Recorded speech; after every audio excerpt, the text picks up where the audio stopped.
Hello. I bet you didn't think you'd see me again, but here I am. Put out that third video on Sunday. I had 2 subscribers, exactly 2 subscribers. One of them was myself, my Clark Kent version of myself. That is 1 subscriber. The second subscriber is the amazing and beautiful Mrs. Northwest Man. So yes, 2 subscribers on a Saturday, and then on Sunday, at the end of the day, I had 17 subscribers. That's 15 more. Right? And I know that doesn't seem like a lot. I think like the Wood Whisperer and those guys have been doing it for a while.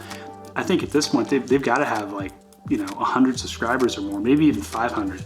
I don't know, I haven't looked, but that's exciting. It's giving me a little bit of encouragement. I kind of told myself that I'm gonna get 10 out, see if I'm still having fun, seeing if anybody likes them, and then from that point I'll make a decision whether to do more. But right now I'm having a blast, and I really want to thank the 15 of you. I don't know what to call you yet. The first 15 or the fanatical 15. Maybe the fanatical 15. Let me look at the definition of fanatical and see if that's right for you guys. So I have here the definition of fanatical, and I think you're gonna like it. Filled with excessive and single-minded zeal. So you have a single-minded zeal for mediocre to average videos and woodworking ability. Hey, let's keep doing that. I can promise you I will give you more of that going forward.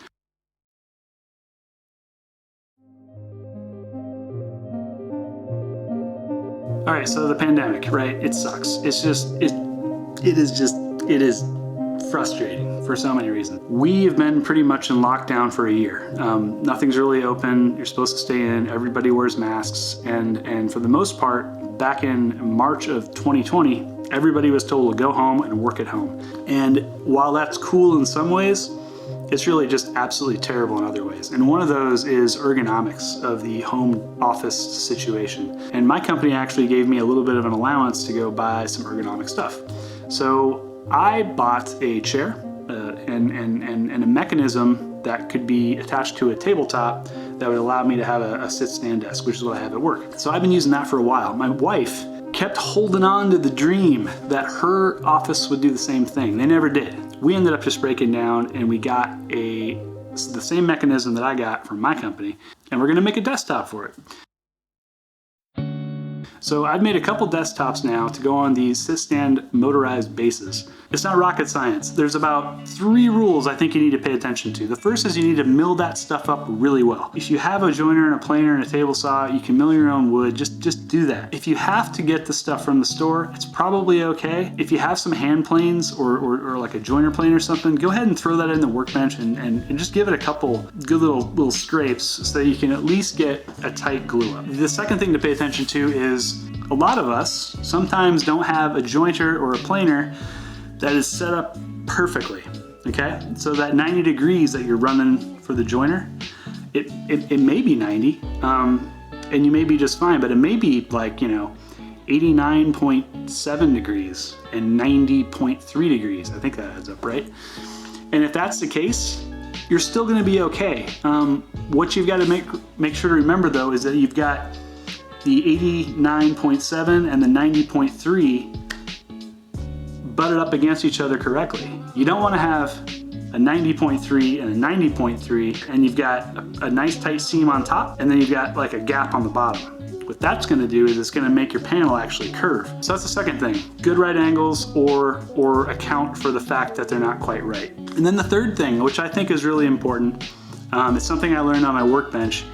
Try to find some alignment tool. Now, the odds that you have like a domino machine are probably pretty low because they're expensive as they're so expensive. Some would say too expensive. The domino is gonna make this a whole lot simpler. I have a domino, that's what I'm gonna use for the glue up. And I'm sorry, I know it's the easy button in woodworking, but I'm gonna use the domino. I didn't always have the domino though. You don't need to have a domino machine. You could have a biscuit joiner. Biscuits are great for alignment. They don't add a lot of structural integrity. They're not strong, but they're gonna align really well. It's what they were designed for. So go ahead and use that. Despite what Steve Ramsey says, my God, by the way, if you don't watch Steve Ramsey, you should. If for no other reason than to watch this back and forth that he's got going with his subscribers. He has a lot too, probably more than 80, that give him grief about this biscuit joiner fight that he's been having, where he doesn't believe the biscuit joiner is worth much in the wood shop, and he proved it out in a video. And then he just got backlash, man. Another method that you might have heard about, and this is sort of a DIY approach to, well, it's not really a biscuit joiner. In some ways, it's better than a biscuit joiner. And Steve Ramsey will tell you that too. It's probably not better than a domino, but it's a hell of a lot more cost effective than a domino machine. Dowels plus a dowel center. This is a 1/2 inch dowel center that goes with my 1/2 inch dowel. You use a 1/2 inch bit.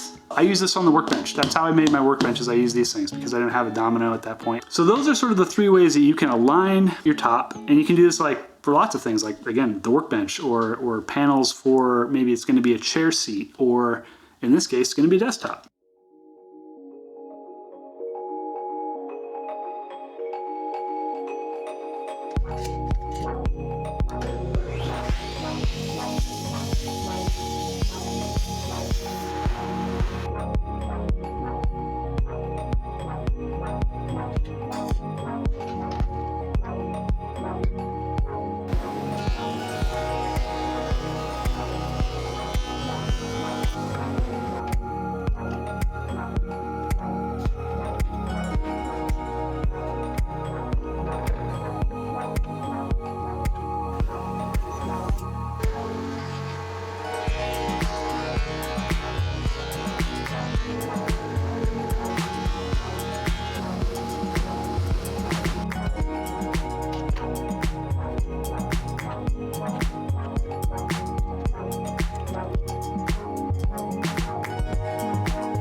Flattening a tabletop. What I tend to do when I'm doing tabletops now, and it's not the best method, and it's the messiest and dustiest and terrible. It's probably just terrible. It's probably a terrible method, but this is what I do. I throw on the dust mask, throw on the goggles, and I sand the bejesus out of that thing. And then when I'm done, I blow out the garage into the driveway with my air compressor, and I consider it a win.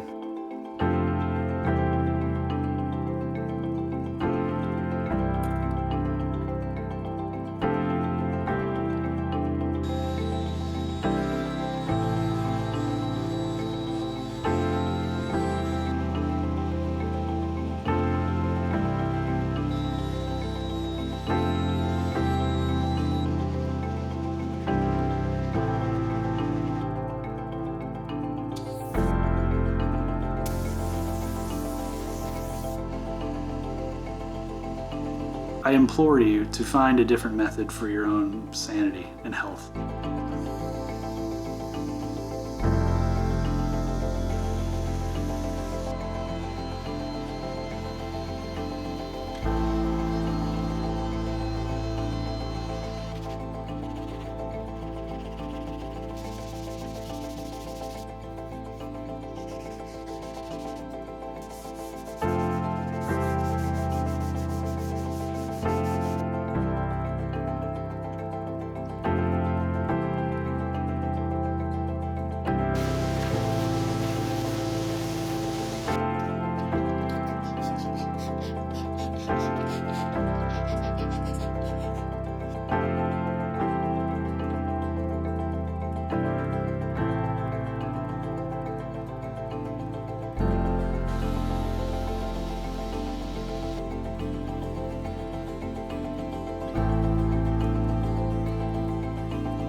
another project done. That was a fast one. It took about, I don't know, probably 6 or 8 hours from, you know, bringing home the wood, milling it up and everything. I'm not counting the glue time, obviously. But it was easy, it was fast, it went together well. The wife is happy with it, which is the most important thing. And we've upgraded her to a situation that isn't going to cause any kind of spinal issues going forward, which that's what you want for your wife. You don't want her to have to go through any kind of, you know, rehabilitation on the spine. We are celebrating the project completion tonight with, man, is it my favorite bourbon? Probably not my favorite bourbon, but it's right there. Easily my favorite bourbon outside of Kentucky. Which, by the way, if you aren't sampling other kinds of whiskeys outside of the Kentucky and Tennessee regions, you're having a less fulfilling life. So this is out of New York. Hill Rock is a pet project of a guy named Dave Pickerel. Well, it's one of his pet projects. The other pet project, and this is actually more fitting of the term pet project if you're into puns, is Whistle Pig. Whistle Pig is a fantastic rye if you like rye. But his bourbons out of Hill Rock in New York are, oh my God, they're so good. So this is a Solera, okay? This is a Solera bourbon. It's something like, I want to say 93, 94 proof. It doesn't screw around. So, okay, so let's get to the build. The build went beautifully. Super easy, super fast. As I said before, man, the domino machine just makes it easy. If you have the means, I highly recommend getting it. Obviously, I'm not, I don't even think I have to tell you this, but I'm not sponsored by them. I'm not sponsored by anyone. I have 17 followers, 15 of which are real, I think. There might be bots. Maybe they're like Russian bots. Oh man, I didn't even think about that till now. So what didn't go well in the build? Oh man, pretty much everything went okay. If I had to say one thing, again, I really need to work on better ways to flatten my tabletops. I need to figure out this whole hand plane thing. And right up here, I mean, here's one of my hand planes. This thing is great. It works really well. In fact, I think that these old Stanley Bailey Sweetheart planes are really desirable to have. And I found 3 of them. I have a 4, a 5, and a 6. I wish I had a 7. And I should be using these to do more. I should be using them as to flatten things, to join things, to edge things. I probably should have a shooting board where I have these hooked up to the shooting board and I make my joints tighter on like picture frames and things. I don't maximize these like I should. So maybe that's something we as a group, you know, me, the wife, and the Fanatical 15, maybe we need to make a pact to try to maybe get better at these over time. Let me know if you care about that. If you don't, and you're like, yeah, no, we don't care about the hand planes, shut up about the hand planes, we'll continue on with the old cast iron vintage machines because those things work great.